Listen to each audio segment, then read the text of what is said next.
I imagine that right now you're feeling a bit like Alice, tumbling down the rabbit hole.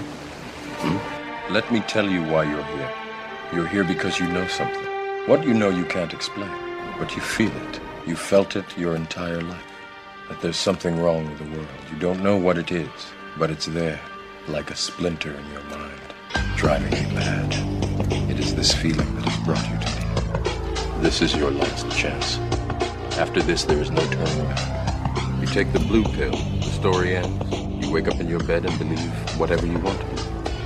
You take the red pill, you stay in Wonderland, and I show you how deep the rabbit hole goes. All I'm offering is the truth, nothing more. For we are opposed around the world by a monolithic and ruthless conspiracy that relies primarily on covert means for expanding its sphere of influence, on infiltration instead of invasion, on subversion instead of elections, on intimidation instead of free choice, on guerrillas by night instead of armies by day. It is a system which has conscripted vast human and material resources into the building of a tightly knit, highly efficient machine that combines military, diplomatic, intelligence, economic, scientific, and political operations. Its preparations are concealed, not published. Its mistakes are buried, not headlined. Its dissenters are silenced, not praised. No expenditure is questioned, no rumor is printed, no secret is revealed. But I am asking your help in the tremendous task of informing and alerting the American people. And now, welcome to another episode of Down the Rabbit Hole. Here's your host from federaljack.com. It's Popeye. Ladies and gentlemen, welcome to tonight's live edition. It is January 16th, 2014. I'm sure a lot of you are wondering where I have been for the past few days. I took Tuesday and Wednesday off this week. I had a bit of a longer weekend. I had as you all know, I've been keeping you in the loop. I've had surgery about going on almost a month ago already. Time flies. It's amazing how fast actually the whole time period went since the surgery. Honestly, it's like just yesterday I had it, but it's going to be coming up on a month at the end of the week, and I've been doing physical therapy and stuff. I have to learn how to walk again. So the past couple days have been, I've had a lot of doctor's appointments, a lot of PT, and it's just physically exhausting. So I decided rather than come on air and give you guys a half-assed radio show, because that's just not how I roll. I won't do things half-assed, and I don't do things, ripshod. I'm not like that. So anyway, I decided to, instead of me coming on and doing a horrific show because I was exhausted, I would rather you guys hear a better quality broadcast. So I picked two different archives that I thought that you guys would enjoy. I think they're really good shows, including the one broadcast I did about service dogs and the plight of disabled people with service dogs. Hopefully that opened up some people's eyes. Hopefully maybe that even encouraged some people to go rescue a dog and train it as a service animal for somebody else. You end up healing two lives. Interesting. Anyway, tonight I want to get into a bit of a darker topic. And if I have time, I'm going to cover a couple other health-related issues. Today is going to be as much time spent as I possibly can on getting the information out about what happened with Fukushima. Now, I'm not going to go over the whole thing about, we all know what happened. There was a tsunami. You can argue whether that was man-made or not. That's a separate side issue. Tsunami, earthquake. The plant is leaking. They had what they called a hydrogen explosion in one of the buildings. They've got meltdowns going on, which is what's really going on. Just really, really bad. Spewing radiation into the atmosphere on a daily basis. This is, radioactive water being dumped into the Pacific Ocean on a daily basis. TEPCO lying about it. Japanese government officials lying about it. Our government officials lying about it. It's really a mess. So everybody knows that part. What I'm trying to do more, because, and I admittedly, just because you get bogged down in so many things, I have not been covering Fukushima as much as I should have. I mean, I have in the past. I've talked about it. I've had people on. I've done broadcasts where it was specifically just Fukushima. But as of late, I have not been covering it enough in my eyes. So, like last week, I spent a couple, at least some period of time of some of the segments discussing Fukushima and what happened. And tonight, I'm actually going to focus on the sailors on board the U.S.S. Ronald Reagan, one of our newer supercarriers, which is now completely contaminated and permanently irradiated. I don't care how much you scrub the decks down. I don't care how much you say you sprayed things down. That thing got hit by a plume of radiation. And without a doubt,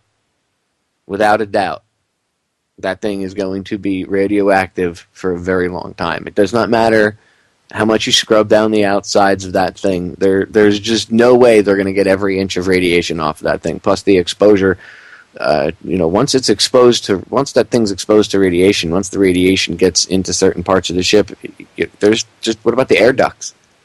It's got to pull the air from somewhere, right? I don't care what kind of filters you have. The air ducts themselves will have radioactive material. And I'm telling you, they didn't scrub the ship down that clean. I mean, if they gave it like a real decontamination, then maybe, I don't know, maybe I'd say that the ship is salvageable. But as an engineer and a former sailor myself, I can tell you I wouldn't go on that ship. If I was in the Navy and they said, "Popeye, congratulations, you got new orders, man. Guess where you're going?" Where? We're going to put you on the Ronald Reagan. Isn't that awesome? Huge supercarrier. I'd be like, "Can I scrub toilets at boot camp, please?" I think I'd rather clean the latrines in boot camp for, go back and be like the company commander's little toilet scrubber than go on board that ship. Seriously. I wouldn't go on board the Ronald Reagan, dude. I'd be like, you know what? I volunteer to scrub crap tanks somewhere. Seriously. There's no way I would want to go on board that ship. I wouldn't trust it. I don't trust them. The government telling me, "Oh, it's okay." I've heard that before. Trust me. Trust me. Being a disabled vet, I've heard that before when I wasn't disabled, when I was able-bodied, or at least more able-bodied. The government lies to everybody. They don't worry. Vaccines are safe. Anthrax vaccine. Why don't you ask Joe Joseph about the anthrax vaccine? Some of the stuff Joe has to go through. He deals with pain. He's got back problems because of that thing. You can start to actually do some research. You'll see that that's one of the things that one of the side effects of some of the cocktails that we've been injected with. But anyway, yeah, poor Joe has issues related to his vaccines and some of the other stuff that he was exposed to while he was in the Navy. I have my own issues. I have plenty of other friends. But hey, you can trust the government. I mean, the Navies wouldn't lie to you. Come on, the Navy would take care of you. Marines would never lie to you. Air Force would never lie to you. Army? They would never lie. And the Coast Guard, oh, well, they just never lie at all, do they? Right. And you know what? I wouldn't blame the ship's captain in the case of the Ronald Reagan. I actually feel bad for that whole ship's company, the entire ship's company, from the lowest sailor on there, an E2 or, when you graduate boot camp, you're in boot camp, you're an E1. You should automatically be like an E2 at least when you graduate. But we'll say even if there's an E1 on board the ship because they got busted down. So from like the lowest low E1 all the way on up to the old man, the captain of the ship, I feel bad for all of them. Because I'm sure that captain doesn't want to be irradiated himself, have any possible cancers, and be responsible for killing, 4,500, 5,500 sailors on board one of those things. Carriers are floating cities, in case people don't understand. There's literally people that have served on aircraft carriers and never met. Ever. Yes. They're huge. There's other interesting things that go on in carriers, like prostitution rings and their gangs and stuff like that. Oh, yeah. But that's besides the point. It has nothing to do with this right now, so... Dirty laundry in the military can get aired at another date for that kind of stuff. But in reference to what I'm talking about now, I don't blame the captain of the ship at all. Because he was probably told that it was safe by his higher-ups to go in there, and you guys got to go rescue. You're the Abraham Lincoln, listen to me. You're the Ronald Reagan. You're the U.S.S. Reagan. Get in there and save everyone.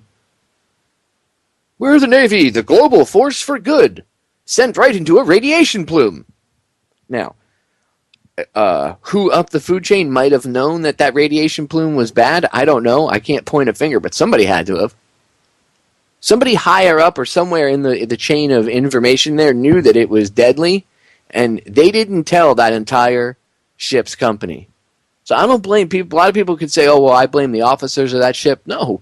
If you listen to, I'm going to play some audio from some of the sailors on board that ship, you'll hear them say they don't blame the officers because they did everything in their power to turn the ship around and get the hell out of there and get away from the radiation plume. They were told that it was okay and safe to go there. You can say, well, what are you, a moron? I would know. Really, armchair quarterback, you would know. When you're in charge of a huge aircraft carrier and you're being told, go in there and they need help, humanitarian aid, and you're being told by your higher-ups it's okay to go in there, don't worry. The plume of radiation isn't coming your way. You would do it. If you were in that position, if you were trained to do it, you would do it. So I don't blame the chain of command on that ship at all. I don't blame anybody on that ship's company. I feel bad for every single one of those sailors, every one of those airmen, and every one of those Marines on board that ship, because they're all of them. Now, perhaps the ones on the inside maybe didn't get as much exposure. I don't care what kind of scrubbers they say they have on board that ship. I'm telling you, I'm willing to bet anybody that serves on board that ship for a period of time is going to get sick. And I'm willing to bet there's a lot more than only I think it's 71 sailors that have come forward now. I'm willing to bet there's a lot more of them. The only reason why we don't know about them is some of them have probably died already. Remember, there's a lot of older people in the military too. What happens if, they come back after that patrol and 3 months later suddenly one of them gets cancer and dies and they don't relate it to it? The military is certainly not going to relate it to it, so they don't talk about it. It goes away. That's how it works with depleted uranium. That's how it works with the anthrax vaccines. Remember, at a base level, the government is always going to wait for the person, whether they're active duty or a veteran, to drop dead well before they admit anything is wrong. Remember that. It's not honorable to become a glowing, like a glow stick where you glow in the dark and you can now read books without the aid of a nightlight. It's not honorable. It's not honorable to become dosed with that crap and kill yourself. What about your family, too? You come home, you have that crap on you. What happens if, in the case of depleted uranium, it happens? Soldiers, Marines come back from the battlefield. They have depleted uranium in their body, on their clothes. They go and they have relations with their wife. Because of the exchange of bodily fluids, the wife is exposed to the DU. It's in the bodily fluids. She gets cervical cancer, dies. This has actually happened in multiple cases, or other types of cancers. And they test positive for DU exposure. How could the wife of somebody who's never been on a battle, or the wife who's never been on a battlefield, possibly be exposed to DU, unless perhaps her husband was exposed to it on the battlefield? They won't tell you that kind of stuff, will they? Look at Agent Orange. It took him 50 years to admit that. My father just lost a close friend of his not too long ago, probably about a year ago now. Good Marine friend of his. Vietnam vet. My father was a Vietnam vet, too. He was in the Navy. He was at Airedale. One of his good friends, a Marine. He died. Cancer. Guy had multiple operations to remove tumors. They finally admitted, Agent Orange. Another friend of mine, host we've had on the show before, Ken Hildebrand. He's a Marine, retired Marine, door gunner on a helo, Vietnam. What do they call it? Asystemic heart disease or ischemic, whatever, however you pronounce it. He's got it. And they had finally admitted, it's related to the DU, it's related to the Agent Orange exposure. He was in a helo, a door gunner. He wasn't spraying it. He was around the areas of where it was being sprayed. It was in the air. How about the guys in the Navy that were just on board the ships transporting the barrels of it? And it wasn't just Agent Orange. There was other stuff there, too. All sorts of nifty chemicals. There was a Navy ship, and I can't remember the name of it right now, that it was so contaminated that they actually had to sink the ship. This thing was used to get rid of nuke waste for, I don't know, probably about, I guess like 30 years, 20, 30 years. All the sailors on board that ship that served on board that ship, all of them ended up coming down with one form of cancer or another. All of them. Most of them, if not all of them, are dead now. VA and the military denied that there was ever any connection or any exposure to radiation. Yet the ship was so radioactive they couldn't even scrap it. They had to sink it in the same spot that they were dumping the nuke waste. This is off the coast of New Jersey. You can go look this up. They irradiated an entire ship's company of sailors and then said, hey, we didn't do that. You don't get any benefits for that. That's the way our government works. See, we sign contracts with them. We sign a contract with the government as veterans to go do something. Marines, a lot of times you want to join a Marine Corps and you sign a contract, but in the contract it's to do a certain job for a certain period of time. A lot of times guys sign up to be in, infantry. I signed a contract to go into infantry. I'm so excited. Woohoo. Problem is the government won't keep up their end of that contract when that poor guy gets his leg blown off. They'll bust his balls, jerk his chain. I saw in one instance a soldier got nailed in the leg by a sniper. The medics, when they're there, or if you're a Marine, the corpsmen come up. They start coming. They start coming up and they start cutting off your BDUs and your pants and your shirt. They don't care about that. They're trying to save your life. They're not, put it in a neat pile over here. A lot of times some of that stuff actually gets left on the battlefield. This guy got charged. Because they couldn't, I think it was part of his uniform, I think his flak jacket, because they took his flak jacket off of him. And when you're laying there bleeding half to death and you're getting worked on by 2 or 3 medics, especially in a helicopter, you're not asking, hey, where are you guys going to put my flak jacket? And there was a grenade in the flak jacket that, believe it or not, you have to account for. Long story short, if you don't chuck it. Well, long story short, this guy ended up getting billed. Look this up. He was getting billed by the government out of his VA benefits. He was only getting, 20, 30% as a rating, which is nothing. It's like $200 a month they give you. And he was walking forever in a brace with a cane, and his leg is all jacked up because he got shot in the leg with an AK-47. Believe it or not, the wound pocket that thing creates does a lot of damage. Anyway, so this guy's permanently disabled because of his time in the service. And they were taking money out of his VA benefits.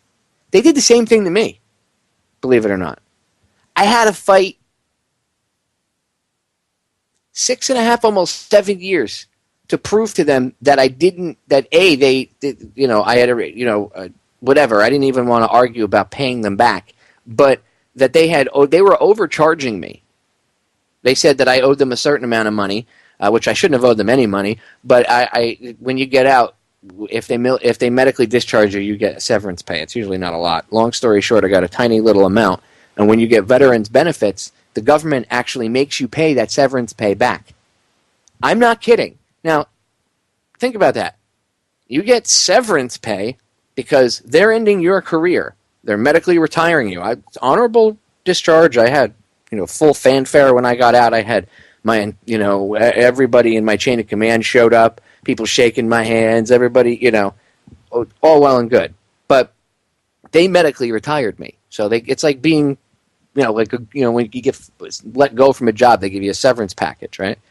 Well, when I went and had to hook up with the VA, and all vets go through this, if you get any form of severance pay, no matter how small, how large, they make you pay it back. Now, I was authorized to receive up to a certain amount, but I only got about a 20th of that amount. Well, because I was authorized to receive up to a certain amount, the VA decided I had to pay back that full amount, even though I didn't receive it, because it said I was authorized to, because of a typo. It took me almost 7 years to fix what one jerk-off did with a typo. One little typo. Now, Imagine how frustrating it is for somebody that I was smart enough that I have proof for all of my stuff and everything else. It took me a long time. It took me almost 8 years to get all my full medical benefits that I was due. But that's with dealing with me, with someone I write letters, I'm meticulous with record keeping, with stuff like that. I have records backing all my stuff up, even from my time in the military. I copied my entire military medical record before I left. I had friends that were corpsmen. Pays to know people and know what to do before you get out. Again, they don't tell most people this. And it took me that long. Now, can you imagine what's going to happen to these sailors and these guys that are exposed to DU? But for tonight's purposes, we'll focus on the Ronald Reagan sailors. Can you imagine what's going to happen to them? The government is not going to admit that radiation plume that they were exposed to, which you're going to hear about, the government's not going to admit that was even a problem or dangerous. So all these people that are getting sick, they need medical attention. They're not going to get it. A lot of them will be told, you'll have doctors say, well, there's no, if the government doesn't admit that the radiation was dangerous, and I don't understand how any doctor in his right mind could say, oh, that's fine. Of course, if it's a government doctor, I understand, because that's what they do. But you look at these people, they're all going to get sick. They're going to get blamed for malingering. You watch. I'm willing to bet a lot of them have already been told, oh, it's a mental problem, it's in your head. Yeah, because cancer and not being able to walk and bleeding through my skin and people losing the ability to even use their legs, yeah, that's normal. That has nothing to do with any exposure to radiation, right? Just like the officials on the west coast of this country are telling people there's a 1,400% spike in the radiation levels on the West Coast. And they're telling people don't be alarmed. There's nothing to worry about. It's not harmful radiation. Really? There's a difference between harmful radiation and non-harmful radiation? I'll bet at least half of the listeners out there will go, yeah, of course there is, Popeye. Wrong. All radiation is hazardous. All of it. Radiation exposure, if you're not exposed to a large amount, is cumulative. So if you're exposed to a low-level amount for a long period of time, guess what? It adds up. It's just like if you want to put it in terms you can understand, okay, let's make the human body a 5-gallon jug, okay? You could either have a large dose of radiation where you suddenly fill that 5-gallon jug in a minute and a half with water, whoop, or you could have a low dose of radiation over a long time exposure. How long were they there? About 3 or 4 weeks they were floating around all off the coast of Japan there. And guess what? Over the course of time, even if it's a slow trickle, that 5-gallon water bottle will fill up with water, won't it? Well, it's the same thing as your body with radiation. Doesn't matter if it's low-level doses or high-level doses. Radiation is not good for you. And the excuse of, well, there's radiation. A lot of us have radiation. Anybody, born after the 40s, or if you drink wine, if you drink wine that was bottled after the 40s, after the late 40s, you'll have, and I've seen evidence to back this up, that a lot of the wine will be radioactive. There'll be certain traces of radioactivity in the wine, and people go, what? Well, it's because of all the atmospheric testing they did. We all already have a certain amount of radiation in the food, in the water, in the air that surrounds us every day. That dates back to when they were testing nukes and blowing things up in the sky to have fun, and, ooh, what's this little red button do? This has been going on a very long time. Very, very, very long time. So yes, we're already irradiated, but the thing with Fukushima is really bad, and they're covering it up. I don't know how they think they're not going to be affected. I mean, the government is ordering potassium iodide for certain, members of certain agencies, like Health and Human Services, but I mean, it doesn't matter if you live in the White House and you're the president, if you're George Soros, whoever, you're going to be affected by this. I mean, leaving this thing alone and letting it just fester, it's poisoning the entire northern hemisphere. And there are people that'll go, oh, you're being a fearmonger. Stop being a fearmonger. Fukushima's not that bad. I'm not worried about it. Yeah, because you can stick your head in the sand and pretend there's nothing wrong because that feels comfortable to you, or you could face reality and we could do something about it. Why haven't we faced reality, and why didn't they do something about it 3 years ago? Even the Russians were like, start dumping concrete on that thing right when it first happened. How come the Japanese didn't say to the world, look, we need to stave the entire northern hemisphere. Let's all stop battling each other and figure out how to deal with this problem. How come nobody's working on that? No. Let's keep focusing on Syria and Assad. He's such a douche. We have to back Al-Qaeda. I mean, the rebels. I mean, do you not see? Like, Fukushima is really a problem. We can hear the evidence that I'm going to play for you guys. You'll see what I'm talking about. You'll see exactly what I'm talking about. Fukushima is a real problem. So I wanted to focus some more on it tonight so we get back to U.S.S. Ronald Reagan sailors. We are back, ladies and gentlemen. So this segment, I'm going to play for most of the segment. It's a press conference with two quartermasters that were on the Ronald Reagan. And this should piss you off. Because this press conference with these two quartermasters, where you're going to hear them talk about the health issues that they've endured since being exposed. This is only one clip. Wait, I got more testimony for you for the rest of the show. But I'm going to play this for you, and this is the longest one, so I want to get this one first because it's a nice long segment. But this happened, this press conference dates back to last year, March 11th of 2013. That's right. That's right, ladies and gentlemen. This press conference, what you're going to hear, this testimony, is 10 months old. Over 10 months old. Where the hell's the mainstream media? Where is the media talking about this, huh? Where's all these veterans organizations and everybody else? Oh, we stand behind our soldiers and sailors, Marines and airmen and Coast Guardsmen. We love all of you. Yeah. Only as political footballs. Let's listen to see what these two quartermasters have to say. Hi, everyone. My name is Jamie Plume. I'll just kind of give you a chronological timeline of what happened. We were already on deployment in 2011.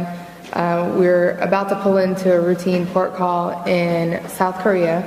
We go to our navigation brief the night before we were going to pull in, and we found out that this tsunami and earthquake happened. Immediately, we knew that we were going to reroute the ship to Japan to provide aid and, give them food, water. So we did that immediately. We probably got to the coast of Japan probably the day after it happened. We never heard anything about a nuclear power plant. We never knew anything about the possibility, let alone any kind of leak. So we were there outside. Our job as quartermasters is not only navigating the ship, driving, plotting our course and track, but going outside at the top of the ship to raise flags to communicate with other ships. So being outside, we were breathing in this radiation. We were handling flags, which are porous, very porous material, obviously. The ropes that we use to haul the flags up are polyester, so again, a very porous material that just absorbed the radiation. We didn't really hear anything for probably a couple weeks after about a leak in the power plants. And even then it was just still considered kind of a rumor. The ship didn't really even go on lockdown, which I mean by that, like no one was allowed outside probably until about a month and a half after the 11th, March 11th. So we were outside breathing this in, handling stuff, handling materials, and just absorbing the radiation. I'll let Maurice talk about his medical issues that he's encountered, but I'll talk about mine. We didn't finish that deployment until October 2011, so we carried on with our deployment. About halfway through, probably around the summertime, my menstrual cycle just disappeared completely. And then it would come back and disappear and go on and off. And this happened until about the summer of 2012, where it came back in such full force that I was in and out of the emergency room. Once they thought they were going to have to do a blood transfusion on me because I had lost so much. They couldn't. I was still in the Navy for this past year. I got out this past January 2013, so I was still getting Navy care for that year. I was already on the birth control pill, which I guess they would do to control that kind of menstrual cycle. So the only thing that they could do is say, this is called dysfunctional uterine bleeding, and we can give you an IUD with hormones in it. And so now that's what I have. It hasn't really stopped it. I still have this issue, and now I have to pay for the medical costs of that. In addition to that, in February 2012, I developed bronchitis, and then from February to the summer of 2012, I got it 6 times. I was sent to a respiratory doctor, and it was determined that I developed asthma. So a lot of people don't understand that once you get out of the Navy, you don't get any health care at all. If you retire and you stay in 20 years, you get health care. But we only did 1 enlistment. I did 5 years, he did 4, so we don't get that unless it's a disability, a service-related disability, which dysfunctional uterine bleeding does not really count as a disability as of yet. So we're still fighting that case, and this is also what we're involved in a lawsuit against TEPCO for medical expenses that we're going to have to pay out of pocket for. I'll speed it up because I know I don't have much time. I'll start with the beginning of my story where I received the radiation. A part of our job is we have to communicate with other ships using flags and semaphore and Morse code when we're doing special operations. And we store all our flags outside in a weather bag. We also fly our American flag, our ensign, at the highest point so people know we're the U.S. Navy. I was told by one of the higher-ups to go out and retrieve the American flag so we can give it to the Japanese as a friendship type of deal, like a gift. I pulled the flag down. It was flapping in the wind and wrapped around me. It got all over me. I folded it up. I took it down there. I gave it to them, and I'm not sure what they did with it, but I got off watch an hour later. I went to go get something to eat with one of my good friends. We stopped. I used the restroom, and we're just joking around because at the time there's still rumors going around about radiation being on the ship. And we're joking around about my growing extra fingers and toes and stuff like that. And we were like, let's stop and get checked for radiation, because they started setting up these little checkpoints all along the ship. And they were saying it's just a precaution. You don't have nothing to worry about. If you get some free time, just go get checked out.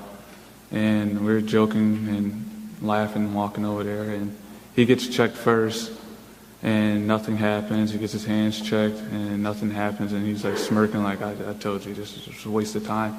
And I get my boots checked, my pants, and then my hands, and as soon as they get to my hands, the machine just goes crazy, and instantly, like, we went from like smiling to just being nervous and scared, and they instantly told everybody to back away from me. They made a perimeter around me, and they marched me to a decon station. The whole time they were telling everybody to stand fast, which means stay in your place and back up. And everybody's just looking and freaking out. And I had to hold my hands up, and I had bags on them. And they were telling everybody contaminated still, everybody just get back, get back. And we make it to the decon station, and I see there's a huge pile of clothes there from other sailors. And I go in, and they had to remove 3 layers of skin off my hands and my arms. And it wasn't like back to back. They would scrub off 1 layer, and then I would have to wash off this orange grit stuff that you use to get off paint and oil. And then they would do it over again, and then check. And we'd start the process all over. So in my head, I was just kind of praying that the machine would stop beeping so I can get it over with. And nobody told me at the time, what was going on. Everybody just kind of told me just to stand there and be quiet and not to touch anybody or anything. It was almost like I had the plague. And finally, the machine stopped beeping, and they let me go back to my berthing. And that's when I got to my berthing. They called and asked me to come up on watch to relieve the people on watch, and they told me that I had received the highest amount of radiation out of anybody on a ship. And then later we found out that our work area, since it was outside, had the highest readings for radiation because of all our flags and all our line that we used to haul up stuff. And they cut off all that area to the rest of the ship. How did you get symptoms? 2 months after, a lump appeared on my jaw, and I went and got that looked at by the Navy medical, and they told me that there was nothing they could do about it while we're out to sea, that we'd have to wait for us to pull in. And another lump appeared between my eyes. I have another lump on my right thigh. As soon as I got out of the military, I went back to college, and I started playing college sports again. And I actually ran within 3 seconds of an Olympic time for my track and field team. And slowly after that, my body just started to fall apart. It's harder for me to breathe now. It feels a lot like my lungs are too big for my body whenever I do something strenuous. I lost a lot of weight from the time I was in the Navy until now.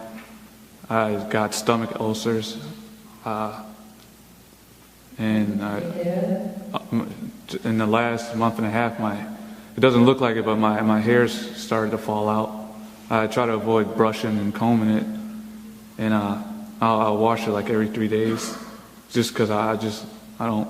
It's like Navy tradition. When you get out, you grow out your hair and you grow out your beard, and because you're bald for so long, and it's just falling out, and I don't want to speed that up, so I try to avoid it.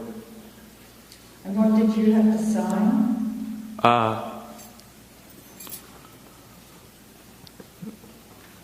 A little bit after we found out that the ship was radiated and we had finished up helping out, we left the area, and before we pulled into our first port since the disaster, we all had to sign this paperwork saying that the military is not to be held liable for anything that happened, and we had to sign paperwork saying that we weren't sick, that we were okay, and that they did tests on us. And it wasn't like a yes or no type of option. It was just you have to sign it. I wanted to ask about the immediate time. One of the products that comes out of the nuclear plant is radioactive iodine that's in your thyroid gland. Were you offered potassium iodine tablets to block your thyroid? And do you know, were people on the ship taking iodine tablets, potassium iodine tablets to protect their thyroids? What were you told about that? We personally, we never knew that you were supposed to take iodine for radiation, and I later found out that the higher ups, like the CO, the XO, and anybody with a really important job, they got iodine tablets. The pilots got the iodine tablets, but the general enlisted sailors, we didn't get iodine tablets. We actually had a talk, me and my boss, and I was always a hard worker for him, so we always had a little friendship, joke around type of thing going on. And I thought he was joking when he told me, he was like, "Did you get your radiation medicine?" And I was like, "Radiation medicine? There's medicine for this?" And he had a smirk on his face, and I was like, "You're messing with me." He was like, "I got mine." He was like, "You didn't get yours?" And I took it as he was just joking around.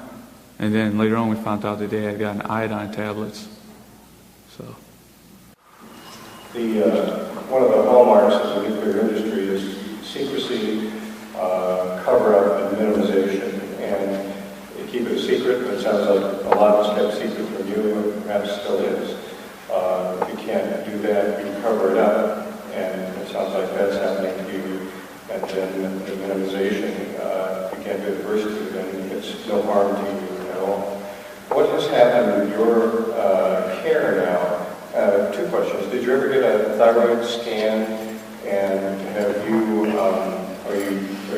medical records available? What's happened with that? Directly after I got out, we were told, I hate to say it, but it was almost like we were brainwashed because we were told that we didn't receive that much radiation, that the amount of radiation we got was the equivalent of standing next to somebody smoking a cigarette or suntanning on the beach for a whole day. So I had it in my head not to worry about it. And it actually, between Jamie crying at night saying you got to get checked, after more lumps started appearing and everything else, we started trying to get my medical records while Jamie was still in the Navy and stationed in Washington.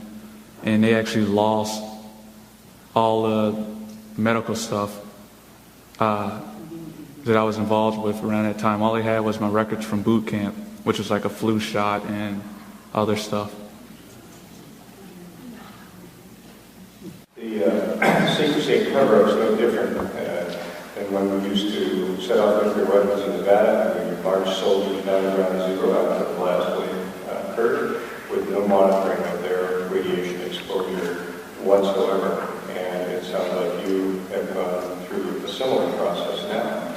How old is Are you getting any medical care? No, like we said, I was in the Navy for the past year, so I did see the Navy gynecologist for my issues and the respiratory doctor, but they didn't give me any, like I said, they gave me a general term for a diagnosis and said, oh, well, we'll just give you an IUD. And he was out the past year. He got it exactly a year before me. And like I said, without any medical care or any benefits as far as this goes, and with him losing his record, we haven't been able to receive any care. So, Maurice, have you ever been fully examined by a doctor? I've never been fully examined. The closest thing I got to it was a couple of months after the scrub. They called me down to medical and they made me sit next to a machine just to see what was going on. And they told me I was good to go after that. And they told me they would keep tabs on me, but it never happened once I got out of the military. Just talk about the helicopters for a minute.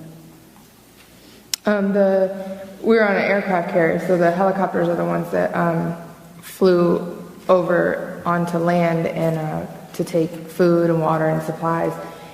And they would come back, obviously with radiation on the outside of them, so they would come back to the flight deck, and the people in the air department had to take, push brooms and soap and water and scrub the sides of the helicopters. And obviously that just drains off into the ocean. There's nowhere for it to go. And that's how they clean the radiation off of the helicopter. Not only that, but we were trying to stay out of the winds, but for us to launch our helicopters, we need wind to lift them off the flight deck. So during the special evolutions, we were launching our aircraft, we had to go into the winds, which meant more radiation. And the ship is now in port being decontaminated, is it? The aircraft carrier? No, it's in dry dock, and they actually just left, I think, yesterday, but they were in dry dock for a year, but it's a routine, every 10 years the ship goes in there. So Bob Alvarez just has something to say. Just very briefly, having worked in the energy department, I'm familiar with the assets that the U.S. government has, and I would not be surprised that you were on an aircraft carrier, correct? Yes. That the U.S. has aerial radiological monitoring, which the military has on a continual basis, and so does the Department of Energy. And so they have probably done very extensive data collection, including collection of cloud samples, as well as doing remote sensing using lithium germanium detectors, so they could literally take a picture of what the energy readings would be coming off the ground as a function of distance and the like. When the United States exploded nuclear weapons in the open air, there were about 250,000 military personnel who took part in the shocks, and it turned out that some of the most highly exposed groups were the ones who were maintaining the aircraft, washing them down. The other question I had, did they take any samples of your urine or any of your internal fluids at all? Did you have a whole body count?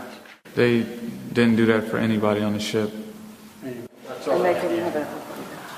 So we should open the now conference for 10 minutes for questions from the media.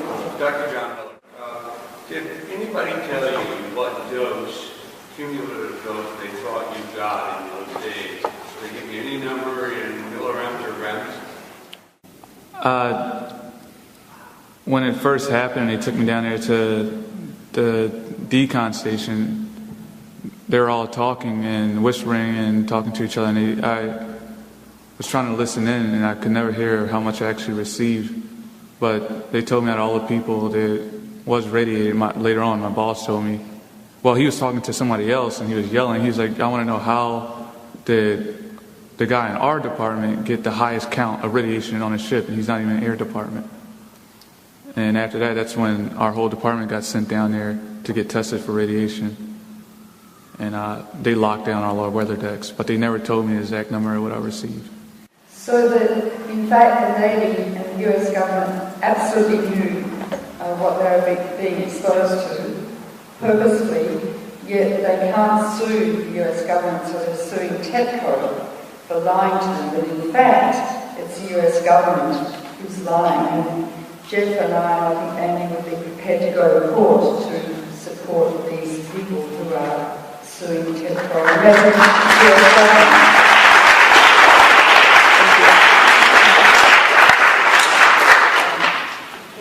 How close you were to Fukushima, to the nuclear plant, and how long you were in the area? We were in the area of the coast of Japan for about 2 months, and in that time we went from anywhere from 1 mile off the coast to 10 miles, and we just kind of went back and forth and did circles, up, down, east, west. We kind of just kept moving, but we would get 1 to 2 miles from the coast very frequently. From the nuclear plant? Right. That's what I mean. From the plant, we would get 1 to 2 miles from it. And so what we did was we plotted. We have our big charts of the ocean. We plotted the latitude and longitude of the plant. Basically, we drew a line 50 miles east of the plant, and then they used some calculation to make a triangle, and that was the plume that we were supposed to stay out of. But as we all know, that it just floats around. So we were actually briefed not to tell the rest of the crew, since we did get a lot of information before everybody else, because we had to know where we were going and if it was safe and what was the best route to take. Not to tell the rest of the crew about the radiation plume or the parameters that we're operating in. So, a question about were other people hurt, or other people speaking up in terms of being hurt? And we know formally that the military says you signed the paper and they're not responsible. Is there any sympathy within the ranks up the chain, unofficially, any acknowledgement that you both are sick and maybe other people are? there's over 100 other people involved in the lawsuit. We're the only two that we know of we had a small department, and it's just rare for us. We go outside to do the flags and stuff, but it's so small. The rest of the people are from air department.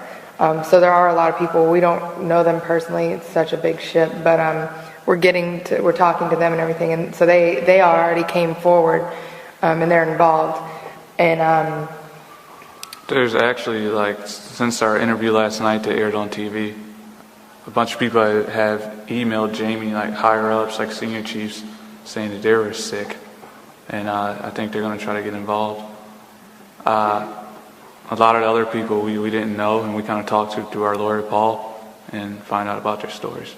And is there any attempt, oftentimes when soldiers speak out, they're degraded, they're called sissies, they can't take it. Has there been any kind of attempt to shut you down, to degrade you, to silence you? Not yet. We're afraid of that, but not yet.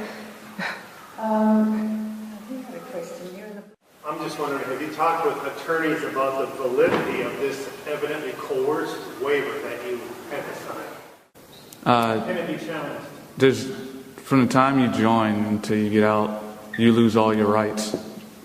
When you're joining to go to boot camp, you have to sign paperwork saying that you're now property of the United States government, so you can't sue them for anything, and then that was just another reinsurance. Our lawyer does have he does, well, he is aware of it, and we're trying to find copies of it somewhere. Yeah. We'll see. Yes.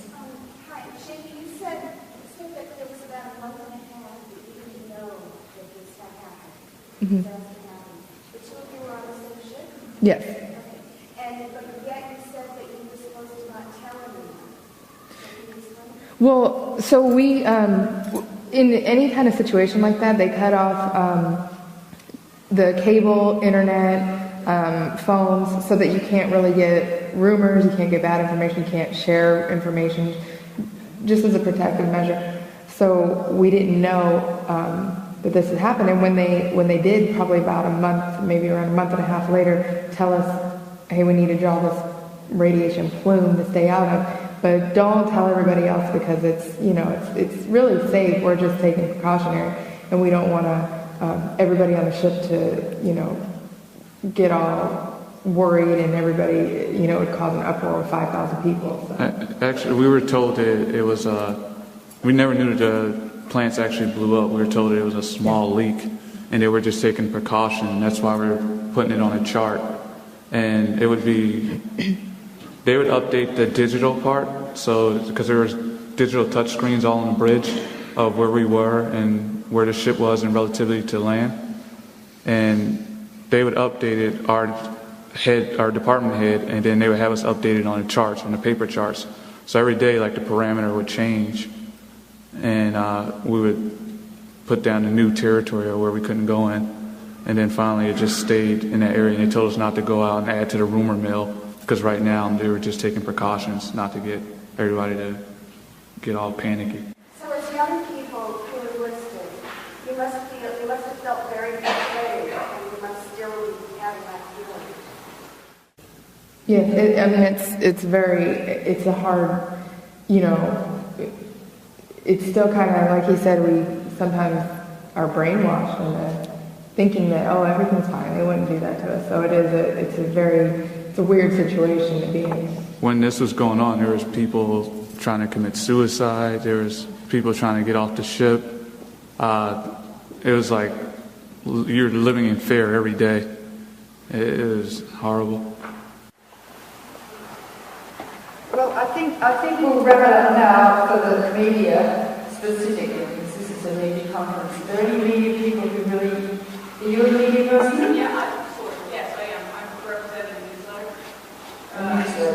Stephanie. I just had one question. Did they offer you protective clothing or protective masks? No, the only time after we left Japan, 2 months later, we did a scrub down the ship where everybody went outside with the brooms and the soap and the water and scrubbed the ship down with push brooms. And that's the only time we had the chemical, biological, radiological suits on. But that didn't even have respirators or anything. It was just like a jacket made out of a certain material and a pair of pants and plastic boots and plastic gloves. That was just a testimony of two. Just two. Just two. I still have another hour's worth, at least, of audio. That's the testimony of two people. Now, did you hear what he said? How some of the higher-ups were given medication and told, and the lower ones weren't? And then the people in the higher chain of command said, what, you didn't get your medication? You see how it works? They all assume that everybody got all the medication. Now, I'm sure the captain of the ship might have known that they didn't have enough meds for everybody on board. And if that's the truth, then he's guilty because he knows that these guys were exposed. Now, if he knows going forward that his crew members were exposed and doesn't say anything about it, doesn't do anything about it, well then, that's a problem. Then he's contributing to part of the criminal behavior. If there's people that served on board that ship, and they know, and they're just afraid to come out, you need to come out, because these people are suffering because you people didn't say anything and aren't saying anything. This needs to be all over the place. Why wasn't this press conference and these questions covered by the mainstream media? Gee, I wonder why. Wonder why MSNBC doesn't cover it. GE, we bring good things to life. Like total devastation of the Northern Hemisphere. Ladies and gentlemen, this stuff's real. Fukushima is really a problem. So you just heard from two people. Now you heard how they were exposed. The one guy, he went out just to get the flag. What about all those people on the deck that recover the helicopters all day long? And the jets. Pilots were given potassium iodide because they were flying through it. How come the deck handlers, the crew out on the deck, how come they weren't given anything? All those helo crews, all those guys that were loading up pallets full of food, how come they weren't given anything?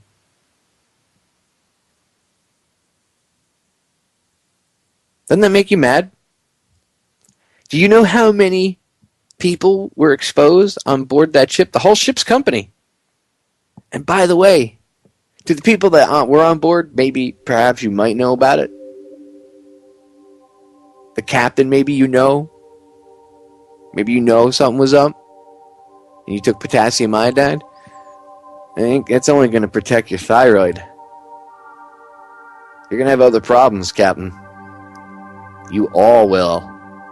So I suggest you do the right thing and open your mouth. And the rest of you people on board that ship, I feel bad. Anybody in dry dock? Oh my God, it was in dry dock for a year. You start grinding the metal. There's radioactive material on the metal that you don't even realize is there. You're wearing a little paper crappy mask and some goggles to protect you from sparks. Metal grinder goes up in the air. A couple hot particles in your lungs. You got lung cancer a year later and you don't know why. We should start keeping tabs on how many crew members of the Ronald Reagan have died since his trip to Japan there to aid after the earthquake and tsunami. Anyway, stay tuned. Hour 2 coming up. More testimony. Don't go anywhere. Ladies and gentlemen, we are back with hour number 2 here on tonight's live edition of Down the Rabbit Hole. I am your host, Popeye from FederalJack.com. It is January 16th, 2014. Talking about the sailors aboard the Ronald Reagan tonight being exposed to the radiation from Fukushima. I'm spending as much time as I can on this subject tonight, even if it takes up the entire broadcast. I do not care. I want you to hear what these people have to say. It's important. What they're going through, other people in this country are going to be going through. People on the West Coast are probably going through this. There's a cancer spike over on the West Coast in a Malibu high school, not too far from the coast. They actually received sea spray from the coast. 3 teachers have cancer already, and all the other teachers are freaking out, so they've actually closed the school down and they're moving it to a different location, the classes. But don't worry about Fukushima. The radiation's not going to get you. Go back to sleep. What do they say? The solution to pollution is dilution.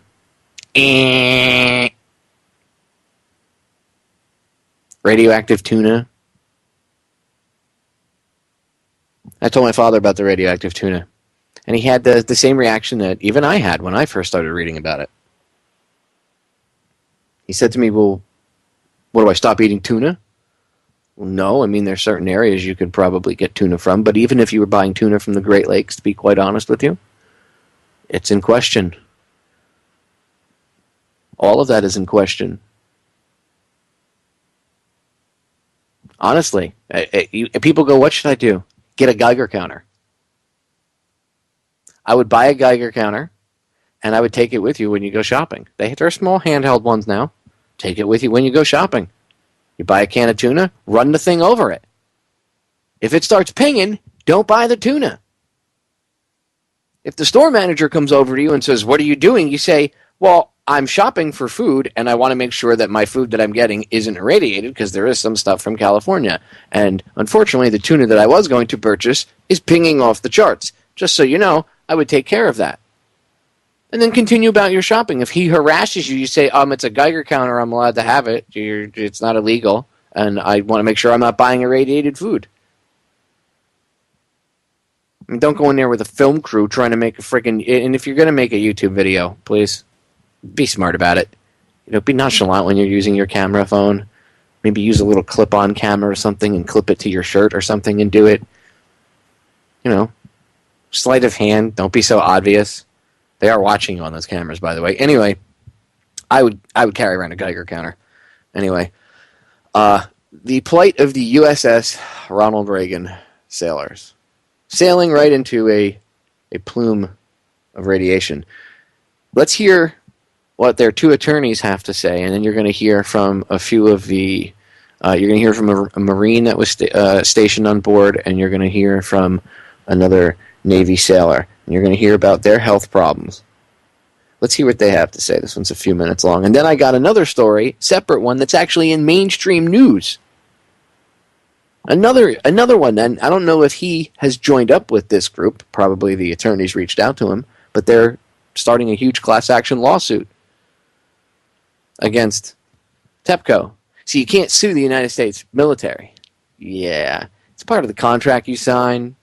There's actually, and I forget what the name of the law is. It's the something act. I can't remember what it is now, but anyway,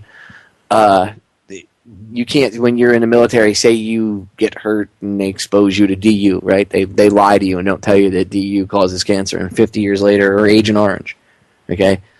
You can't go ahead and turn around and sue the military and say, well, you guys lied to me and everything. Just like you could a corporation, okay? You could sue a corporation, even though that's a whole another mess getting into what the U.S. really is and isn't, and corporations and everything else. Technically, you could sue a corporation, right? If you worked for... a defense contracting company or something, and you were exposed to something and they lied to you, you could sue them in court. You could do so, unless, of course, you signed some sort of contract that said you couldn't. But you still could sue them, go after them. The legality of the lawsuit would probably be thrown out by their lawyers, whatever. It doesn't matter. The point is, you could still sue them in court. Military, you can't at all. So they had to sue TEPCO. They had no choice.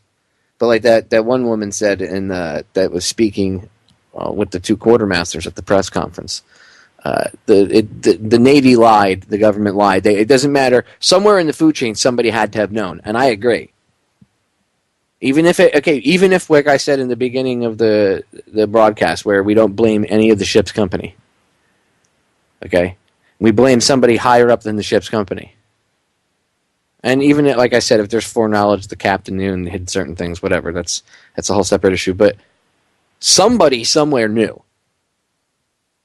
Because if somebody's that stupid, where you had people on YouTube making videos, average everyday Americans screaming, going, oh my God, this is bad. People in Europe going, oh my God, this is bad. People in Japan going, oh my God, this is bad. But all the government officials all over the world that are involved in this and in the military, nobody has that same reaction. Nobody knew that this was bad. Come on.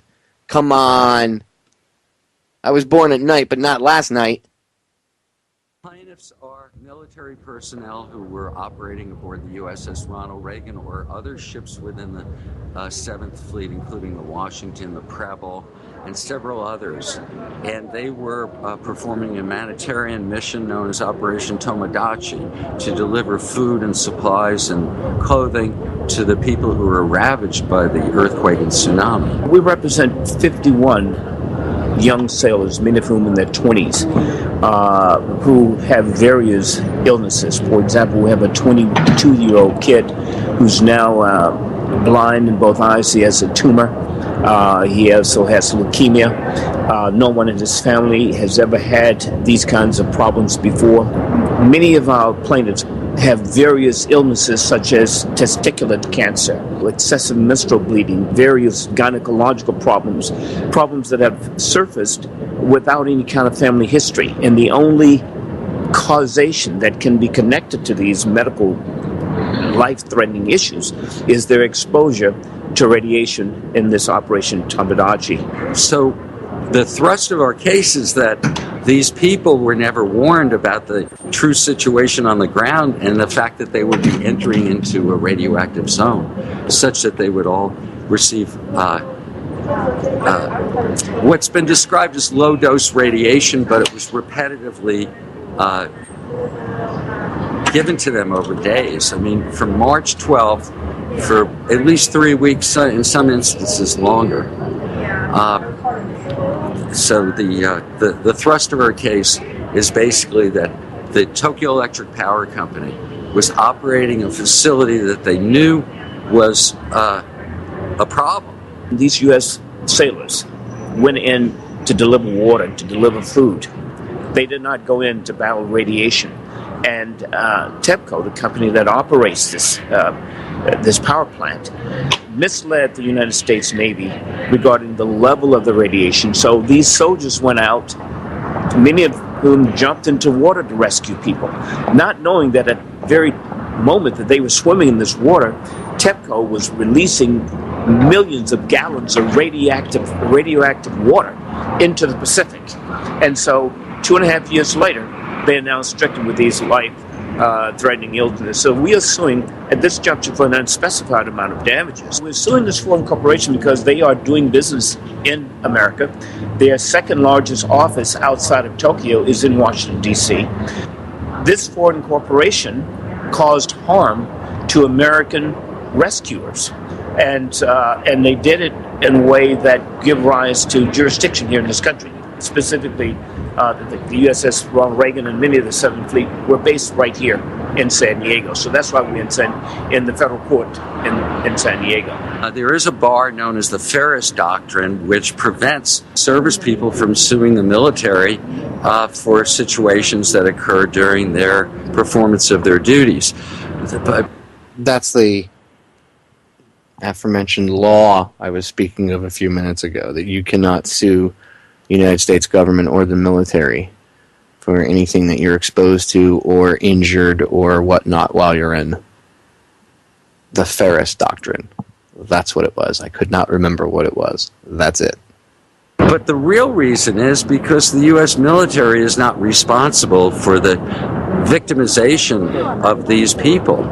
It's the Tokyo Electric Power Company people. I joined the Navy and in hopes of getting out of Palm Springs, and I ended up on the U.S.S. Ronald Reagan. I launched and recovered aircraft on board the U.S.S. Reagan, so if there needed to be a jet launched or a helicopter launched, we were there to see it happen. As soon as you kind of stepped foot on the flight deck and kind of went outside, you had this taste of like aluminum foil, and it was cold, and there was just a different type of atmosphere. There was a lot of debris in the water, and we just weren't concerned about what was going on with the whole radiation and any of that. Our concern was getting our food and providing humanitarian assistance to those that were in need on the coastline. We set up base in a hangar, and we did humanitarian missions. We flew water and food to the Japanese people surrounding the nuclear reactors. And my job, I was maintenance admin, so I kept track of logbooks and stuff like that. But Marines, when you have downtime, you work on the aircraft as well. So I actually helped decontaminate the aircraft, wash the aircraft, and I actually touched a lot of the contaminated parts because we replaced a lot of parts because of the contamination. And if you remember from the first hour, the guy at the end of where I stopped playing it because they were just taking a couple of random questions here and there. But when I had stopped it, there were a guy a couple minutes after I stopped it, right before that, a gentleman from I think he had worked for the Department of Energy, he said, if I remember correctly, and he talked about how actually the worst of the exposure, like people that got more heavily exposed, were actually the people that ended up decontaminating, and I'm doing air quotes, decontaminating equipment or helicopters or planes or whatever, any type of equipment. The people that were decontaminating it, remember, go back and listen, he said that they got more exposure because they're decontaminating all of this stuff. So they're standing there and all this radioactive stuff's coming by. They're constantly getting exposed to, these doses of radiation. And this guy, one of the people affected, you just heard him say, what was he doing? Remember, just because you're the storekeeper or whatever, you're not a combat position, but you have something else, you're engineer or whatever, everybody pulls double duty. In this Coast Guard, we pulled triple and quadruple duty. It was ridiculous. You'd have cooks that were also gunners. I mean, that's the way it is. And it's the same thing here. So in their downtime, he doesn't just go work in the whatever. He was, he took care of admin paperwork. So it's not like he was. I guess he'd be the equivalent of a yeoman in the Navy or the Coast Guard. So he kind of did the same job, right? But when they're not on duty, they have to do other duties. They have secondary duties. You're not just sitting around. So this guy who was inside, remember what I said about being inside the ship, ladies and gentlemen. Remember, I said that earlier in hour one. I said, they're going to tell you we, quote-unquote, decontaminated the ship, but if people are contaminated and going in the ship, I don't care if they have, quote-unquote, decontamination zones going in and out. I'm willing to bet somebody inside that ship, because remember, even if they got, quote-unquote, decontaminated and they're exposed, I'm willing to bet that there's still something on them, in them. What about the urine? If they're exposed on the inside and they pee, that all goes into the tanks and eventually it gets flushed out into the ocean. But it's all throughout the piping system now. So technically, you now have irradiated whatever all throughout the piping system inside that whole ship. The damage controlman, the snipes. That's what I did. What happens when they have to go chase a pipe or something? Or flush a system? One of them gets some water on them. It's just gray water. Go wash it off. Oh, but it's got cesium-137 in it, or God knows what else. So there are ways that stuff gets inside that ship. And again, it was just in dry dock. Grinding, sanding. I know what happens to a ship in dry dock. Grinding the rust away, sanding, welding. How many civilian workers for whatever company, because you'll have a certain amount of the ship's company that stays on and helps complete the dry dock experience. It's not all civilians. But how many people that stayed on ship's company were exposed? A, underway, B, when they get back, and then C, how many civilians in the dry docks were exposed? I want to say a number, maybe 16 engines we replaced, which is crazy. All my commander said was we wrote the handbook on aircraft radiation. So when an aircraft was contaminated, they just replaced it because they didn't know the cause. Maybe corrosion could occur. So as soon as the Navy detected the radiation, we replaced it. So I'm not sure if there's anything physically wrong with the engines when they replaced it, but they were contaminated, so we replaced it. We had 7 helicopters, so each helicopter has 2 engines, and we replaced around 16 engines. And so that's unusual? That's beyond unusual. Our ship provided nearly all of our food. The entire ship's company, we didn't really have any food rations after, but we were more concerned with people who didn't have any food or any place to stay. So we ended up giving all of our food. We had individuals coming up with personal stuff like blankets and clothes and stuff, and we did everything possible to get the food on the helicopters and to the mainland as quick as possible. We had Navy around with their detectors and suits and stuff, and they detected high radiation. A lot of the flyers and pilots, they removed their gear They took their gear, their boots, their flight suits, all that stuff. And it wasn't until a couple weeks after that they ended up giving us paint suits. They call it protective gear, but it looked like paint suits. So we were unprotected for several weeks. My entire time there, we spent the majority of our day getting aircraft off the boat that had first aid equipment and food and supplies and stuff like that. And then we'd spend the rest of our day going down through the decontamination area, and that was kind of a whole other experience itself. It went as far as them putting rubber boots on top of our work boots, and that was the only preventative from us and the outside elements, the radiation on the deck. So when we came down from the flight deck and went through decontamination. I gotta pause that for a second. The only thing these people were given when they were going out on a flight deck, open air, exposed to known radiation in the open air, half of them weren't even given potassium iodide to protect their thyroid glands. I'm willing to bet this young lady wasn't, because you'll hear about her thyroid problems in a second. But she was part of the crew that recovered helicopters. And what did they give them? What did the military give them in the 21st century? Come on, Popeye, you bash the military too much. Really? What did they give their sailors as protective gear? Rubber boots.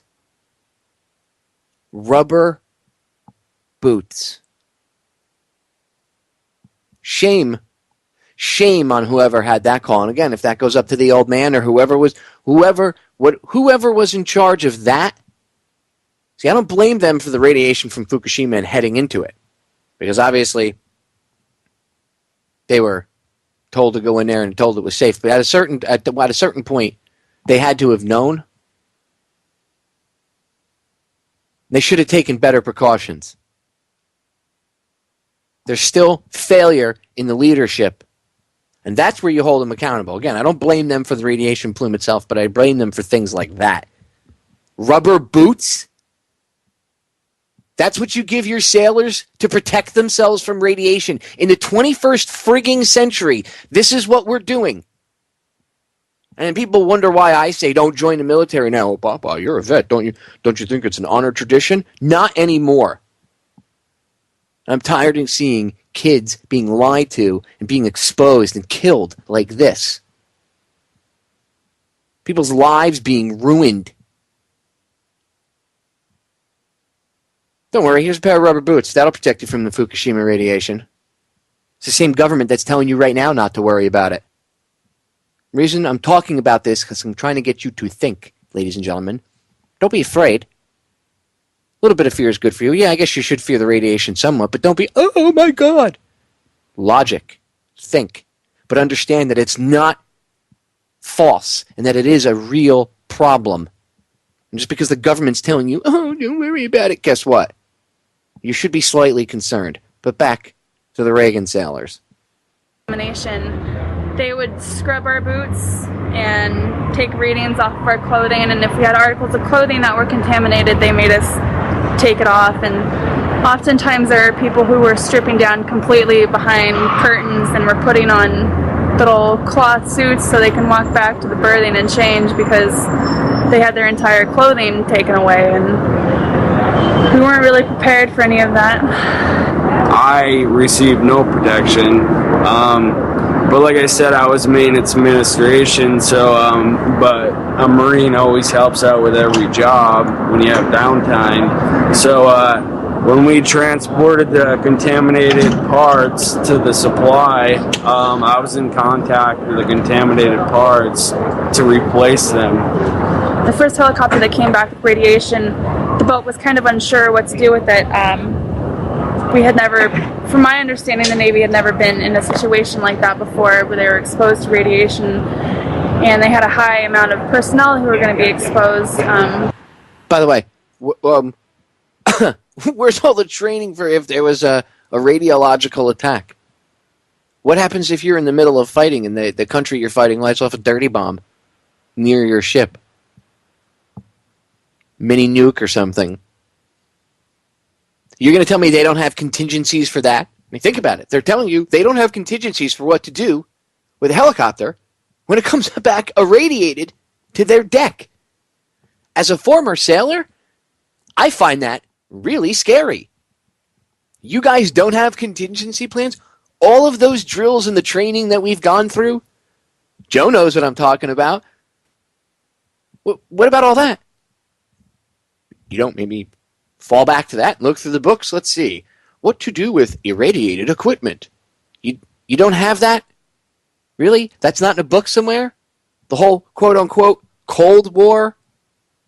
The Russians are going to get us? I'm doing air quotes when I say that. Ooh, they're going to nuke us. Hide under your desk and rubber boots on the deck are the best the government can offer you.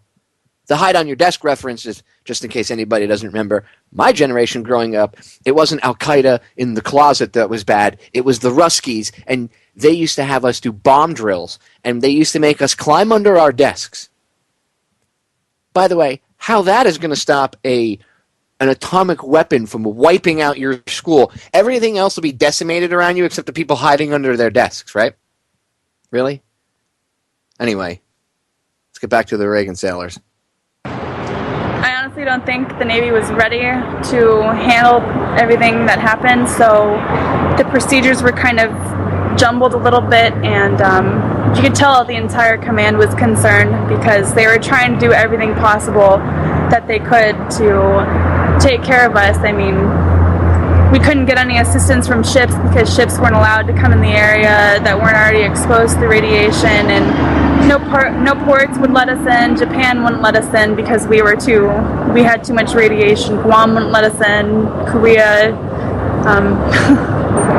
What we do know is the only standard that has been accepted worldwide is the fact that there's no safe level of radiation. There was around 5,500 on the boat at the time. Not everybody was exposed to the outdoor elements. I want to assume that the people that were on the deck 24/7 getting these helicopters and food off the deck were the ones that were exposed the most because not too many people could say they were standing on the flight deck and were tasting foil at 9 in the morning.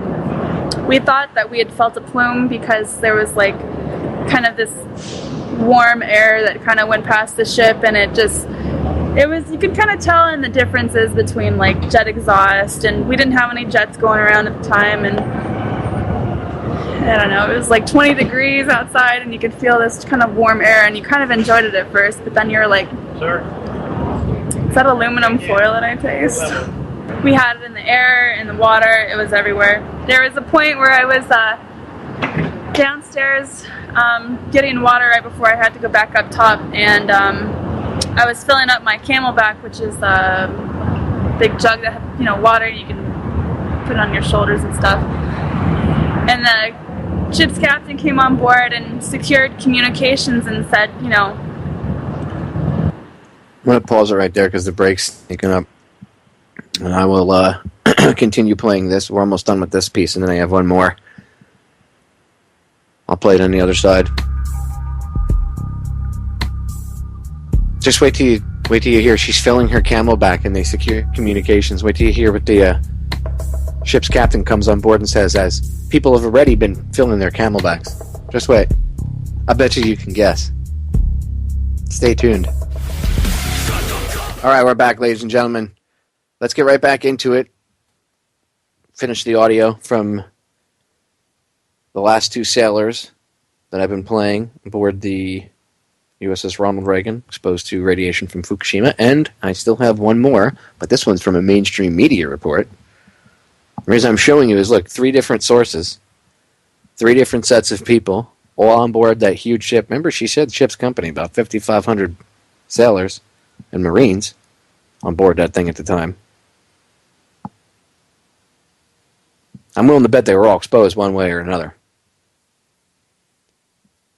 But the more heavily exposed, the ones that are getting sick now, the ones that are on deck, the lower exposure rates will get sick later on. Probably be retired, won't even realize why they're sick. It's one of the things the military knows about, by the way, and they rely on that. They're scumbags like that. They don't care about you. Look, I'm the anti-recruiter. You want to defend your country, it's honorable. That's why I signed up. I get it. It's one of the things that drove me. I wanted to protect my nation. I wanted to serve this country. I wanted to do the honorable thing, protect the Constitution. Look what they do to you right now. Use your head. And if you think pushing your kid into the military right now is a good thing, perhaps you should pay attention to the rest of the broadcast. Anyway, let's get back to it. Here we go. So, when we went to break, you were hearing how this young lady, the audio that you've been hearing from, she was going on deck, recovering helicopters. You know, that was her job. So she's below deck, taking a break, filling her Camelback with some much-needed H2O to stay hydrated and go back out on deck and work. And the ship's captain secures communication to tell them this. We're not going to allow any communication outboard the ship right now because we have a little situation going on, and proceeds to tell us that all potable water is now contaminated, and we have people who are drinking the water, people who are showering in the water, people who depend on this water. It's like we've been drinking this water for how many days now, and you're just telling us it's contaminated. At first we wanted to point the blame at the commanders on our ship, but we were completely ignorant to the fact that they didn't know either, that we were literally running for our lives from this radiation. And TEPCO ultimately would have told the truth about the radiation plume that they were releasing. We wouldn't have been a mile away from the reactor plant. I mean, really what is the core of what we're talking about here is not what the U.S. military should have known, right? We're talking about a military that was responding to a humanitarian emergency. It's not a military that is going in thinking, okay, we have to be aware that there could be this possible radiation from this meltdown, because... Now, this guy that's talking is one of the attorneys. And, okay, he's laying the military off the hook. I won't, because, again... you guys didn't train for explosions and, you know, oh my god, atomic warfare, atomic weapons, nuclear warfare, oh my god. What about all the training for all the fallout? You didn't possibly think, well, see, there's a nuke power plant, they had an explosion, probably radiation, but hey, don't worry about it. Right. So I don't let them off the hook, but I understand where he's coming from too. He's the attorney for them, and remember, they have to go at, they have to look like they're going after, only aiming at TEPCO. I get it. I lawyers speak, but again, military is not off the hook on this one. That wasn't something that TEPCO was making available, making known to people. Is TEPCO providing their own government with proper information? No. So we can expect that the decisions that are going to be made by the men and women in control of the ship are going to be only as good as the information they're provided with. We do know that once they got on the ground and they learned more about what levels of radiation were there, they moved the ship further away from the coast. And that's what should have been known and could have been known, could have been told to them by the TEPCO executives and the TEPCO officials before they got there, while they were on the way. I want to say this radiation plume followed us because we could not get rid of it. No matter where we went, it was like we were being... The ship was, commander was coming on, he was telling us that we're going to hit another radiation plume, you know, and then it got to the point where, hey, the water is contaminated, we're going to have to lock down, we're going to go on the opposite side of Japan and try and get away over there, and as soon as we got there, our water was still contaminated, so it was just, wherever we went, it was an ongoing issue with radiation. We were being chased literally by a death sentence. I have disc degenerative disease in my lower back, and I have no family history of it, and I have no accident that could have caused it, and I have some digestive problems as well, and stomach pain as well. So it wasn't right after the event, but it was about 6 months to a year after. And as Marines, we don't like to go to medical, so I didn't report the problems while I was still active duty. The irony out of all of this is that the Tokyo Electric Power Company gets capital infused to it, gets money from the Japanese government. $1 trillion. And the Japanese government is a major shareholder in this foreign corporation that has been described already. And they had the largest return from the bailout money that they got in their history. They made more money in the last quarter than they ever made before. And they're not allocating the money to decontamination as they should. Right now I have a lot of weight issues and thyroid issues that I didn't have before I came in, and issues that I didn't have after I had my child. But I'm just, I personally can't afford to go to a doctor and get checked out like the others can. And I'm kind of almost nervous, if you want to say. I'm really nervous to find out what's going to happen. I would like to be compensated because I don't know what problems are going to arise in the future. If I'm 24 and I already have disc degenerative disease, I mean, usually that happens to people in their higher 40s and 50s. So I hope nothing comes about it worse. And then the digestive problems, I hope that doesn't worsen as well. I would just like to be compensated in case it does happen. I have a 4-year-old daughter. Yeah, she's my motivation throughout this. We also want to bring awareness to the whole world, and specifically to the 70,000 first responders who went to Japan to help in this rescue mission, that they're all at risk. In fact, we're all at risk. This radiated water is going to hit right here in San Diego in the Pacific Ocean in 2015. And this is another testament to say we have to stop nuclear war, nuclear weapons, nuclear power plants. It's not the way to boil water. Each of the nuclear plants that on the planet now are leaking radiation, and they're causing major, major harm. So this is a civil rights environmental lawsuit, not only for the victims, but for everyone who could be affected by nuclear power. I agree with what he just said. I really do. This isn't just about, I mean, it is about the sailors and what they went through. But it's a much bigger thing, because this exposes, like, we're all being exposed to this. Face it. It's not just the sailors and Marines and airmen and Coast Guardsmen that were over there. No. It's not just about the Army. I feel bad for the guys in the Army that are stationed, in the Marines that are stationed in South Korea. They're a stone's throw away from that thing. China's none too happy about this. I'm sure Russia's not too happy about it because they're going to be exposed to it. They've already got enough problems with Chernobyl. There's radiation from Chernobyl showing up in elk in Oregon in the past. You don't think this is going to come over? During World War II, the Japanese sent firebombs.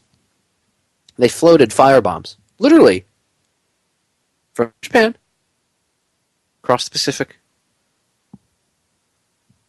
to drop down here. Some of them actually made it. Some of them into Oregon. Now, you're going to say, well, you have radar. That couldn't happen today. Okay, well, radar would pick up an enemy incoming plane, but is it going to pick up a plume of radiation? Well, not if you turn off the radiation detectors. It's not going to. Nope. This kid's got disc degenerative disease, and he's in his 20s. Another one, earlier you heard one of the guys, 22 years old, and he lost vision in both of his eyes, and he's got a huge tumor inside of his skull right behind where his eyes are. That's one of the reasons he's lost, I'm willing to bet, the vision, because the tumor is probably pressing down on the ocular nerve.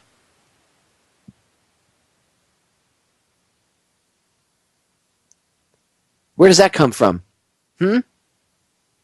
No history of it in his family. 22 years old. And they're going to tell you, the government is actually going to have the balls to tell you that, no, the radiation exposure from Fukushima was minimal. There's no way that those people are sick from it. Really, they're lying. Ladies and gentlemen, this is unacceptable. Guess what?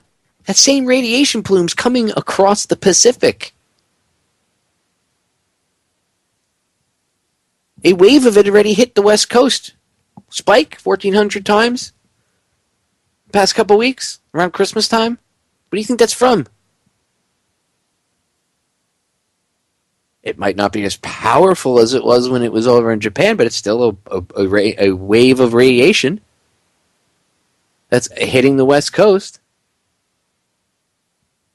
You think I'm trying to tell you this because I'm trying to scare the crap out of you, or I'm trying to sell you something? I don't have a store on my website that sells you potassium iodide. I don't sell you some super cleanser to cleanse your thyroid out, do I? No. I'm not making any money telling you this. I'm telling you this because this is important. I've told you 1,000 times on air. I wanted to move to Washington State. One of my favorite places in the world. Always wanted to go there. Okay? Never been there, but it's one of my favorite places because of the mountain ranges, the history. I'm not talking about going to Seattle. I'm talking about going and living out in one of the smaller towns out by the mountains. I would have loved to have lived out there. Destroyed. It is destroyed for me. That's gone. Gone. Destroyed. West Coast, I've been to California. Beautiful beaches. Beautiful people. Lots of beautiful women. A lot of them are going to get sick. A lot of people are already getting sick. People's hair is people are having, they know people that their hair is falling out. Liam Sheff and I had this conversation. Why do you think a lot of these movie stars are taking off and leaving? There's a ton of them that are just, we're out of here. Screw this. We don't want to be in the West Coast. We don't want to deal with this. Gee, I wonder why they don't want to be on the West Coast. Anybody think to, maybe ask themselves why these movie stars who own some of these huge mansions, most of them, a lot of them, not every movie star or person with money is an idiot. A lot of them own these things outright. They don't have to pay, they pay their yearly property tax. But they own the property outright, we'll say. They might not even have a mortgage on it. They might have just bought it with cash because they had it like that. Why are they selling their places and moving to the central part of the country or even the East Coast? Why? You think maybe they pay attention? You think maybe they're concerned? Maybe they know somebody. Maybe they've made phone calls. Maybe they've, there are people that do have inside connections. But if these people are selling their houses that they own outright, right? Big mansions, and they're taking off, maybe we should pay attention. And I love one of the cities, I can't remember the name of the city that it was, that the guy recorded the 1,400% spike in radiation, and the video's on YouTube. And I can't remember the name of the city, but the city officials were like, oh, it's background radiation from red-painted eating utensils. I mean, the level of denial, really? This is the problem. This is another problem. This country, nobody wants to own up to the problem. It's like having that family member that doesn't want to go to the doctor because they're afraid they're going to get told they're sick. And then when they finally do go to the doctor and they get told, and again, I'm not pushing for Western medicine or pills or anything, but they finally do go to the doctor because they haven't been feeling well for years. They find out that they've got, cancer, and it's stage 4. Well, maybe they should have found out when it was sooner, or they should have told people when it was sooner. We all know somebody like that. Well, it's the same thing. Denial, fear. So people would laugh because they fear, oh my God, there really could be radiation, rather than, okay, well, that's a fact, let's deal with it. No, they just allow that emotion to control them, and they stick their fingers in their ears and go, la, la, la, la, la, no radiation, la, la, la, la, la, no radiation. Very nice. Anyway, final piece of audio. Wheelchair-bound sailor blames radiation exposure from Fukushima for his debilitating injuries, and of course the Department of Defense says no, and that means no benefits for him, no financial help, and no medical help. Trust me, I've been there where you have to fight. You have to fight. The Veterans Affairs, by the way, with that contract we signed, with all the medical records and stuff that are kept, you're supposed to be able to literally, the way it should be is you're supposed to be able to, apply, and then it should, according to the way they tell you it's set up, right, that it should roll and you should get compensated for the damaged things you were exposed to. That's not how it works. The VA has always put the burden of proof on the veteran. Always. It's up to the veteran to prove whether or not you were even in theater, exposed to something, whatever. It's why if you're active duty and you hear this broadcast, if you're active duty and you're listening live right now, you love my broadcast, whatever, before you get out, make sure, A, you go to medical for every little thing, so it's noted, and then you go and you ask medical for a copy of your medical records, even if you have to pay for it. If you have to give them $10 or $15, for whatever, if they try to tell you, well, copy your paper, I'll buy you the friggin' copy your paper. You make sure you walk out with a physical copy of your medical record. That's what I did, and it's one of the only things that saved my ass, because they tried to tell me 3 separate occasions that they lost my medical records. And you know what I did? No problem. I had the original. I went out and made copies of it, the whole thing, and mailed it to them. Certified mail. And they went, and then they suddenly found my original copies. Oh, isn't that amazing? Anyway, let's listen to what happened to this wheelchair-bound sailor who was aboard the Reagan. It's been called the world's worst nuclear disaster since Chernobyl, the disaster at the Fukushima Daiichi power plant back in 2011. And while this happened close to 3 years ago and thousands of miles away from here, there are folks right here in the metro who say they're still affected by it. Deborah Alfarone has one man's story. Steve Simmons never needed any help getting out on the course. Oh, come on. Even if it is a bad shot, I'm still happy. Golf, hiking, he's always been the guy that never stops. I love P90X. In fact, after I did P90X, I also ordered the Insanity workout. Until November 2011, Steve was 33. Well, how tough is it to not be able to do that? I hate it. I absolutely hate it. It's really, something like this is life-changing. And life changed for this U.S. Naval Administrative Officer 8 months after serving on the U.S.S. Ronald Reagan, when it was the first ship to respond to what's been called the world's worst nuclear disaster since Chernobyl, the March 2011 meltdown at the Fukushima Daiichi nuclear power plant, the result of being slammed by a powerful tsunami triggered by the most violent earthquake Japan has ever seen. Steve started feeling tired, not himself. I blacked out on Route 50. And drove my truck up on a curb. And his new, not even close to normal, began. You're starting to run fevers, your lymph nodes start swelling, you're having night sweats, you're getting real spastic, and you're losing sensation in your legs, and you can't feel your legs when you're getting a second-degree burn on them.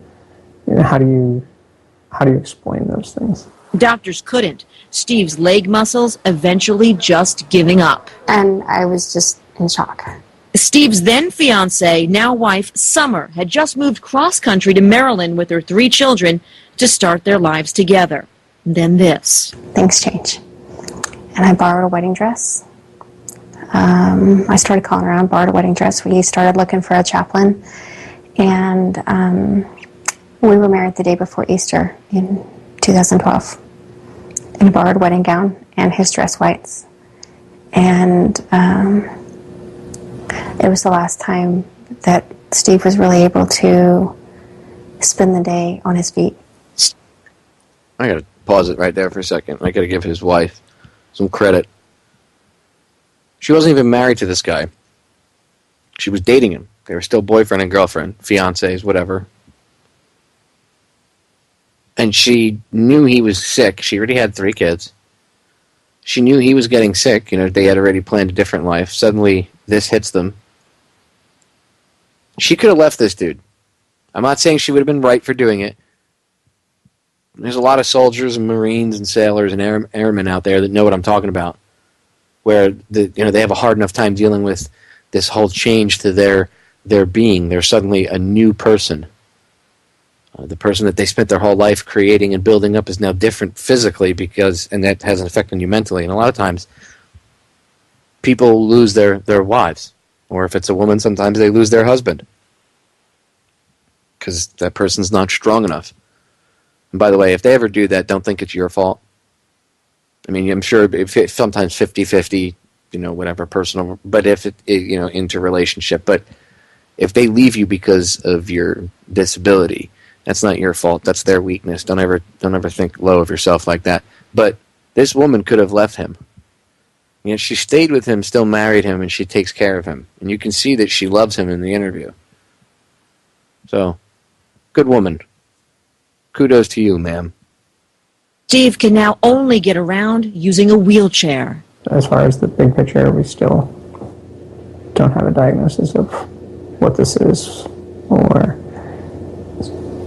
still struggling to even get a doctor to even acknowledge that radiation had anything to do with it. And that diagnosis is critical. Without the Navy acknowledging that Steve wouldn't be like this, if it wasn't for his time spent at Operation Tomodachi, his retirement and pension are at stake, and plus he doesn't qualify for aid in the same way he would if he lost his legs in, let's say, an IED explosion. Now, the Department of Defense says radiation levels were safe and were the equivalent to less than a month's exposure to the same natural radiation that you pick up from being near rocks, soil, and the sun. And I can tell you what a lovely couple they are, Derek and Jan. The love there is so strong, but, it just, you wonder, does this have something to do with that? He spent time there. And I like that the radiation exposure is the same that you would get naturally coming off of rocks or from the sun. It's the government standpoint. All you 18-year-olds, I'm going to join the Navy, man. I'm going to join the Marines, dude. Yeah. Think twice. Please. Please. I know. I understand I was your age, and believe me, being my age now, I know why they target guys your age. Because if they targeted guys my age, Joe, myself, all these other guys, we'd all be like, eat it. I get it. I was 18 once. I was 19. Their target group is 18 to 24. That's their main focus group. That 6-year period, that 6-year swath. Why do you think they aim that young? Because they understand that you're more manipulated. I want you to hear the last 28 seconds. You got to hear what this one woman says. Now, this goes to show you how disconnected and how not knowledgeable about even the slightest things that veterans go through, the general public is. Listen to what the newscaster says. Now, it's common sense what she says if you think about it, but she doesn't realize how bad it is. Listen. so many other people are having problems too. Well, regardless of what caused it, we should be taking care of our military, period. It seems so odd that his pension and all that stuff would be at stake, regardless of what caused that. Well, because he doesn't have a diagnosis, that's the issue. If they could say, oh, it's this, it's radiation. But he's hurt, though. He's clearly in a wheelchair. He is. Exactly. That's Catch-22. You're going to have more on this tomorrow night, 11 I'm o'clock? going to have a lot. Catch-22. You see, she says it doesn't make sense. He got hurt when he was in it. It doesn't make sense. I don't understand. It doesn't make sense because, see, the military has all these little tiny rules, and they play with you. And see, yeah, they understand how the contract works, but the thing is, if they don't give you a medical diagnosis, you're in limbo. And eventually, I don't even know if he's still on. He could be on active duty, but sick leave right now. Whatever. Doesn't matter. Without that diagnosis from a doctor saying, look, his exposure from his time serving on board the ship and the exposure to Fukushima, his whole life is changing. The guy's stuck in a wheelchair now. His medical bills, all that stuff, it's not covered. His whole life. He was going to, obviously, he was an officer in the Navy. He was going to go career. Whole life changed like that. And the government don't even want to help them. That's what's going on with the sailors from the U.S.S. Ronald Reagan. The exposure and the danger from the radiation from Fukushima is real, ladies and gentlemen. We have to take the proper precautions. People need to get the word out. It's a serious issue. Anyway, we're out of time. I love you all. I'll see you all again tomorrow night. The solutions to our problems are most definitely an inside job.